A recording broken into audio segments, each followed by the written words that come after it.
Welcome, everyone, to this episode of After the Blog. I want to welcome you back and welcome a guest to the show today. Angelica Faber is here. I did get your last name correct, didn't I? Either way, it's fine. Is it Faber or Faber? So we've been saying favor and we've been saying it wrong all the time because when we went to Austria, we discovered it is Faber. So you're actually correct. I did a good job. So Angelica was actually on a recent episode of the Microsoft Security Insights show where she showcased, which I absolutely love, and talked about some solutions she has built using generative AI or Chat GPT. I think everyone knows it by that, with Microsoft Sentinel. In fact, I was off that week on vacation. I came back just for that show because it was so interesting to me, that topic is. But as part of that, I believe there were some outstanding questions. Obviously, this show is called After the Blog because we're trying to answer those types of questions. And those open-ended questions actually led to a couple different blog posts of mine that I wrote. One of them was preparing the SOC for generative AI, and the other was on like my current thoughts on using AI with a modern SIEM or SIEM, however you pronounce that. So that's why Angelica is here. Right. So she's the brain. I invited her to be the brain that can help us resolve those questions, at least in my mind. Right. You'll be able to find the links to Angelica's Microsoft Security Insights show episode in the show notes, along with those two blog posts. But let's start first with Angelica. Angelica, welcome to the show. Thanks for being here.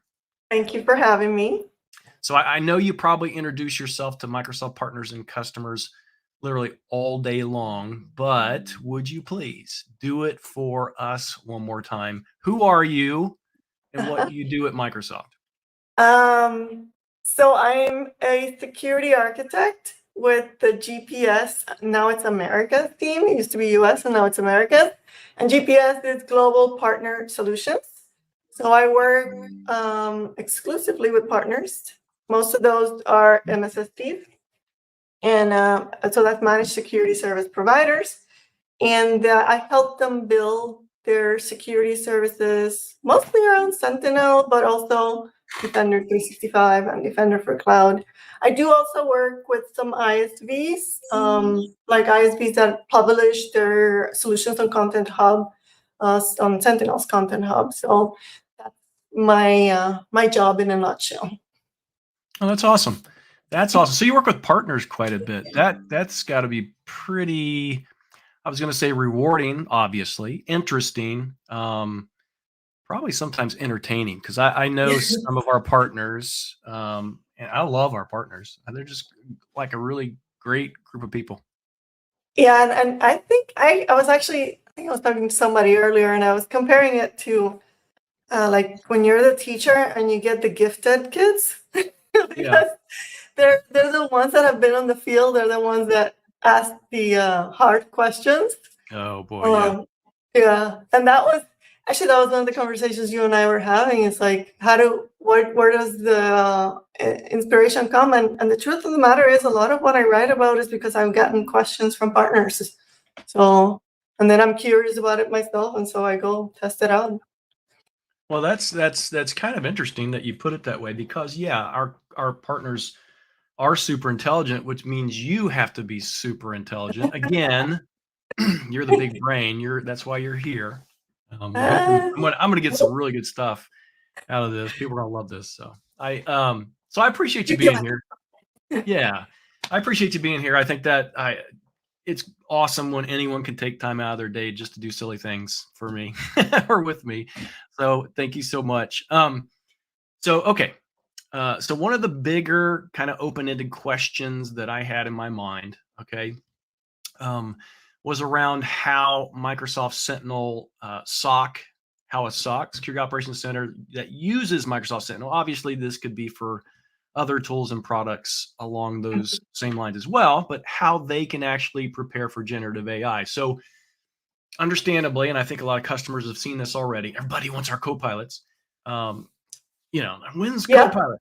But I think at Microsoft, we've talked a lot about how our customers can prepare for our co-pilots like GitHub, Microsoft 365 Copilots due soon, I think. But to be honest, I think we've been extremely quiet, maybe on purpose, I don't know, about what security customers can actually do to prepare for maybe not Copilot, because I think that's still a little bit ways off, security Copilot, but maybe just generative AI, right? So Yep. let's start there for a minute. Um, so, Angelica, for our listeners, for those that are just kind of tuning in, what is generative AI and how can it be used in a security operations center, do you think? Yeah, so generative AI is not really new. It's been around for a while. In fact, I was reading the first paper on neural networks, which is what generative AI is based on, was actually written in the 1940s. So it's definitely not new. And as you and I know, Microsoft has been using AI within our Microsoft security services for quite a while. Like within Sentinel, we have Fusion and UEBA.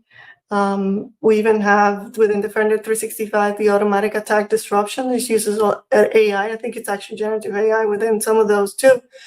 So it's, and for me personally, it's really an opportunity to, and the word has been used before, so this is not new, but for me, it's really an opportunity to augment the humans that are working at those security operations center.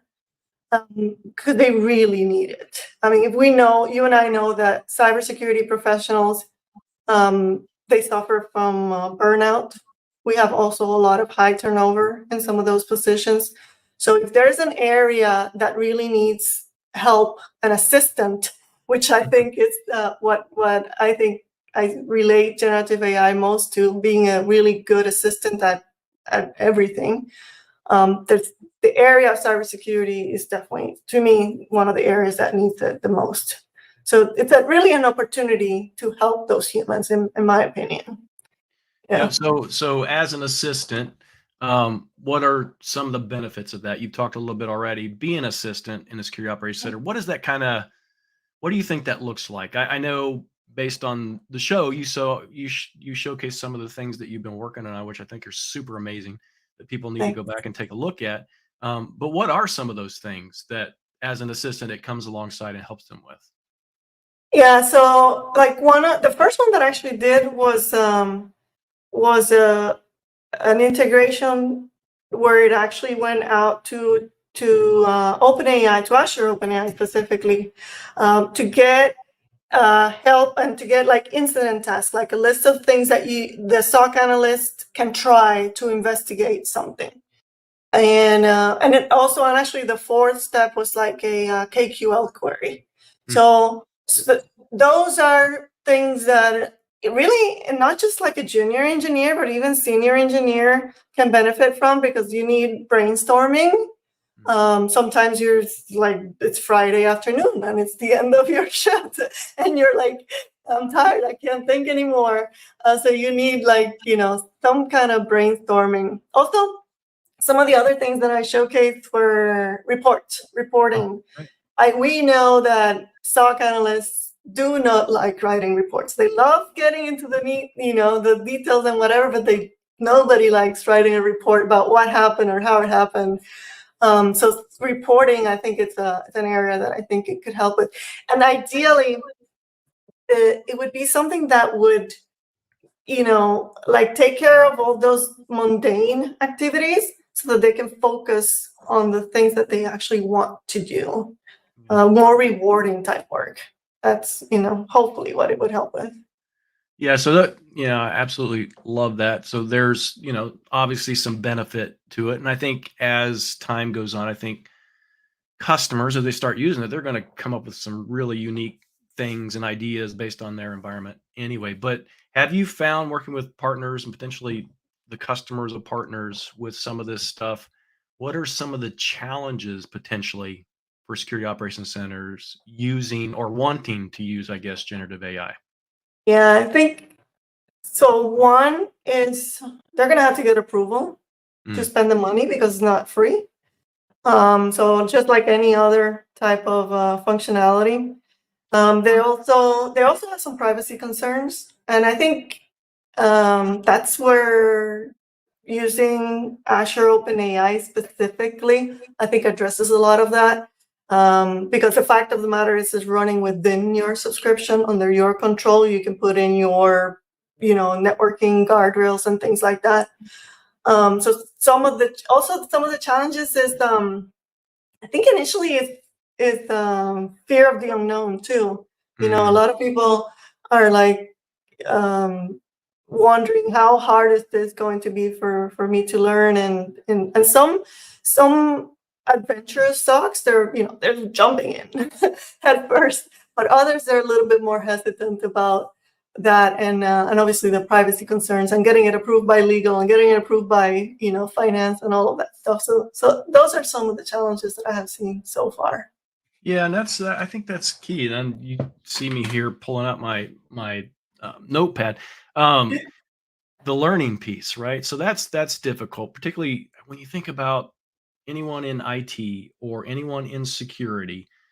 They're tasked with so much and they have so much to do. By the time, you mentioned it a little bit earlier, by the time 5 o'clock rolls around, they just want to get out the door. Yeah. Give me something or somebody to help me do my job so I can get home just a little bit sooner, or shut down and go to the other room for those that work remotely. So that is, yeah. So how do people learn that? Maybe that's an open-ended question we probably need to do on another show when we talk about AI and security and how to get that continuing learning and stuff like that, right? So here, getting more to the crux of what I want to talk about today. Here's something I thought about and put in my blog post. I'm sure there's probably more, and feel free to chime in because I'm always love to put extra bullet points for people to have additional knowledge. So feel free to inject where you think needs to be. But I want to get your take on these, how Mhm. you feel these are important or unimportant potentially.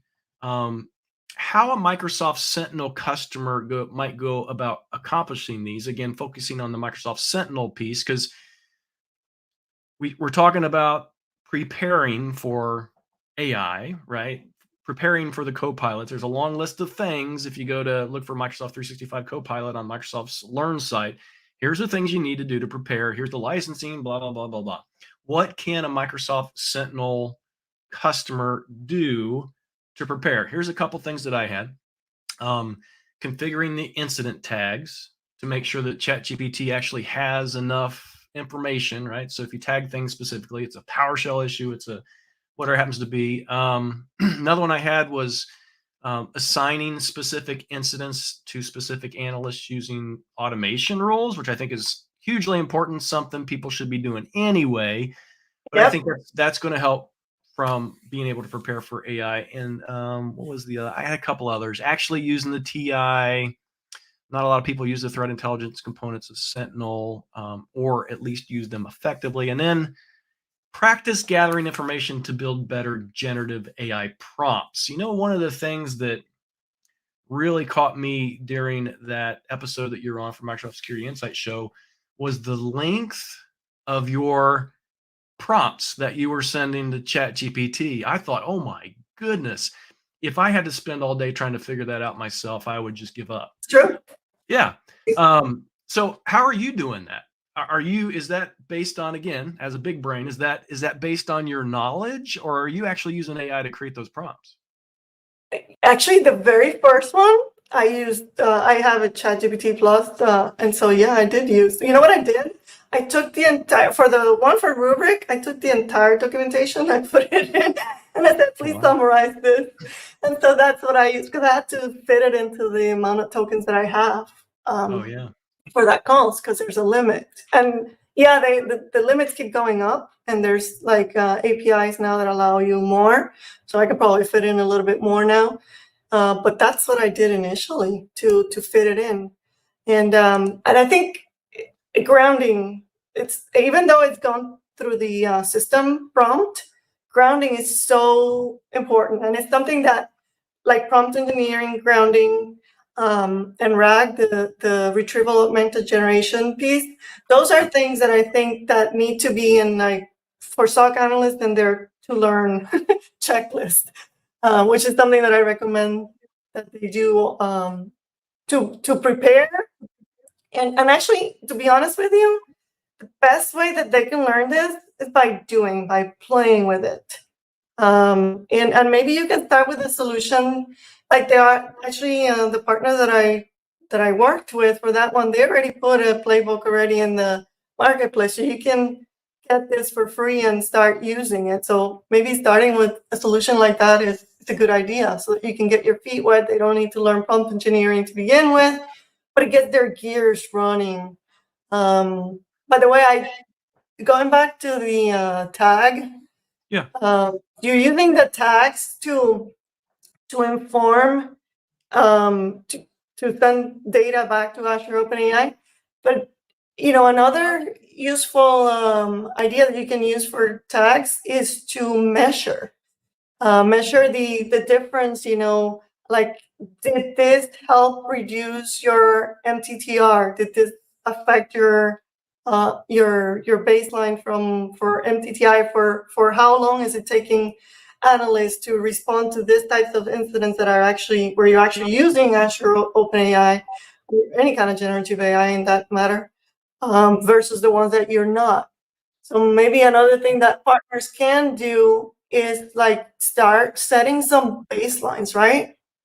So that they can measure the before and after, and actually gather some information, especially like if you're starting with Azure OpenAI and maybe you want to graduate eventually to like Microsoft Security Copilot.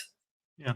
Probably, sharing some information here and there about how this little bit helped you become this much better. That's probably going to get you maybe approval from finance to actually go and purchase the other one.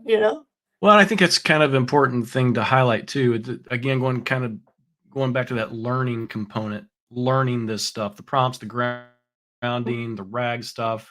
Um, I think at Microsoft with our copilots, we're trying to make AI as turnkey and valuable as possible for our customers, but at the same time, you kind of have to understand what that thing is doing. So I think, yeah, that's super important. Speaking of security copilot, I have been thinking about this recently, knowing what I know about kind of things. Um, what do you think? And we'll kind of end on this here real quick. What do you think the future is of this stuff? If you had to look 5 years from now, do you think something like, let's just say security copilot, do you think, or AI in general, do you think that could actually replace a SIEM or SIM, however you want to pronounce it, or some of these other types of tools? I don't think it can, or we'll see, but I don't think it can replace them completely. Both the people or the like a SIEM type solution. I do think it's going to change the type of work that the people do.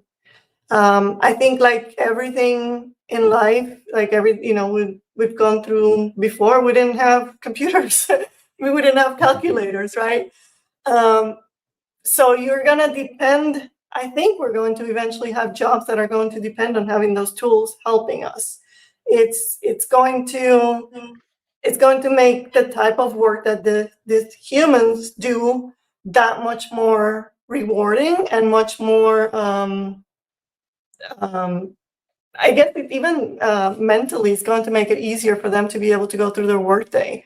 Because some of these jobs are just mentally, they're very, very challenging. So I think for me, I'm a huge technology geek, and I'm a huge fan of generative AI. And this is not just like a guess, to be honest with you. I mean, we're seeing data from the developers that are using GitHub Copilot. And I read something that like 75% of them were reporting that they actually have they're able to focus on more satisfying work. That's a huge number, 75% of the ones that are using GitHub Copilot. So my expectations is that that's going to change SOC analysts as well. Yeah, That's my so hope. that is a good number, and that is a good hope. And I think listeners have heard it here first. Angelica says that you can't get out of it. You must learn this AI stuff, because even in 5 years, it's not going to replace your current tools or even your jobs. So again, it's an assistant, right? The She's nodding. co-pilot. She's nodding yes. Yeah. Yeah. So that's really all I wanted to cover today. I appreciate it, Angelica. Thank you so much for taking some time out of your day to do this. I know we all stay extremely busy, but it's always great to be able to engage with an audience or a larger set of customers and things like that. So how can people stay in touch with what you're working on? Obviously, you have a blog, or is there some other things that? Yeah. Yeah, so I have my blog, myfavorsecurity.com, and I'm also on LinkedIn. And I'm open to connect with anybody. I'm pretty friendly, I think. Yeah, Um, I can attest to that. I would agree. Yeah, yeah. yeah, absolutely. Any other parting words about this topic that we've been discussing? There's something that you absolutely must get across to listeners, something they absolutely must take away from this discussion. Um, get on it. Get on it. Get on it. Get going. Don't even think about it. Just start. Actually, subscribe to Rod's No, newsletters, which I was no. telling him Nobody before. cares about that stuff. No. Now you're It's just a trying to. You're working hard to try to be asked back. I see. It's actually it's a great way to keep up with all the changes because there are a lot of changes. So I understand there's a lot of information, but I think that if people get going and they get learning and they get testing, they're going to come up with their own ideas, and the future I think is very bright in this area. So Yeah. uh, Well, and it's not going away. I have heard hyperbole before. I kind of look at this, and I thought about this the past couple of days specifically. I don't know why. It's just sometimes you get stuck on an idea. This is very much like well, I tell you why I thought about this. Now that I think about it, I watched the announcement between Oracle and Microsoft yesterday. I don't know if anyone else caught this. Larry Ellison, his first visit to Microsoft yesterday, um, but he was very direct in talking about Oracle, how Oracle has kind of invested and made this business for on-premises databases. He said during that discussion yesterday, Oracle is going to work extremely hard to get those on-premises customers to migrate their Oracle databases to Azure, to the cloud. That's one of the first things I've ever heard from an Oracle person. No, we keep our Oracle stuff here. So this generative AI or quantum computing, whatever you want to call this whole conglomerate of technologies, I think we're at that point where that whole cloud discussion started years ago, right? Everybody kind of scoffed at it. Cloud, whatever. And now we're even at a point where Oracle is saying, hey, let's go to the cloud. I thought, oh my goodness. Thought hell had frozen over, but that's pretty cool. But I think this is one of those cases, and for those just kind of getting into technology or who have been here for a while looking for the next big thing, this is not going away. So that learning aspect, I think, is super important. yeah, absolutely, 100% agree on that. Yeah. Yeah. And I was at Oracle for 20 years, so I know what you're talking about. Yeah, there you go. I used to work on Oracle. The Oracle connection to the database was, you had to be a master at that. Again, you worked at Oracle. That's where that big brain comes from. I can tell that already. All right. Thanks everyone for listening. Thank you so much for being here, Angelica. And we will talk to everyone next episode.